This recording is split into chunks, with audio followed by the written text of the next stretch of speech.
You put a coin in the slot machine. 2 cherries line up. The third symbol lands 1 pixel short. Your brain does something in that half second that has nothing to do with luck and everything to do with why you're about to play again. Here's the number that should bother you. Slot machines are engineered to produce a near miss, 2 matching symbols, and a third that just barely fails, far more often than random chance would ever produce on its own. Not occasionally, constantly. And your brain reacts to that near miss almost the same way it reacts to an actual win. You think you lost. Your brain thinks you almost won. That gap between what actually happened and what your brain registers isn't an accident. It's a documented psychological mechanism, and it's been built into casino floors for decades. Let's talk about what's actually happening in your head. Researchers studying gambling behavior found that near misses activate the same reward circuitry in the brain as actual wins, specifically the striatum, the region tied to dopamine and motivation.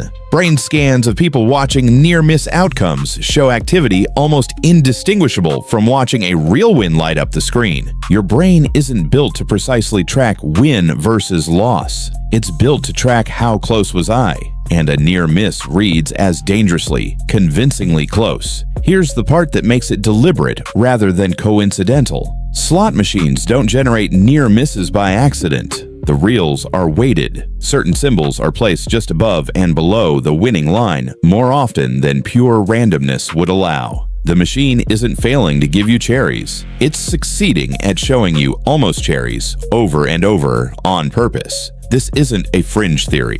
Gambling researchers have studied this specific design pattern since the 1970s, and regulators in several countries have since restricted how casinos are allowed to program near-miss frequency because of exactly this effect. Now here's where it gets genuinely uncomfortable. This same mechanism doesn't stay inside casinos. Loot boxes in video games use near-miss displays, showing you the rare items icon spinning past just before landing on something common. Scratch-off lottery tickets are printed with a statistically inflated rate of 2 out of 3 matching symbols. Even some fitness apps and workout streak trackers use near-miss framing, showing you how close you came to your goal to pull you back in tomorrow. The pattern works because it hijacks something ancient. Learning from almost used to be useful. If you almost caught the prey, almost avoided the predator, almost got the fire started, close was genuinely valuable information, a signal that a small adjustment next time would get you there. Modern near-miss engineering takes that ancient useful signal and points it at a machine that has no memory of your last spin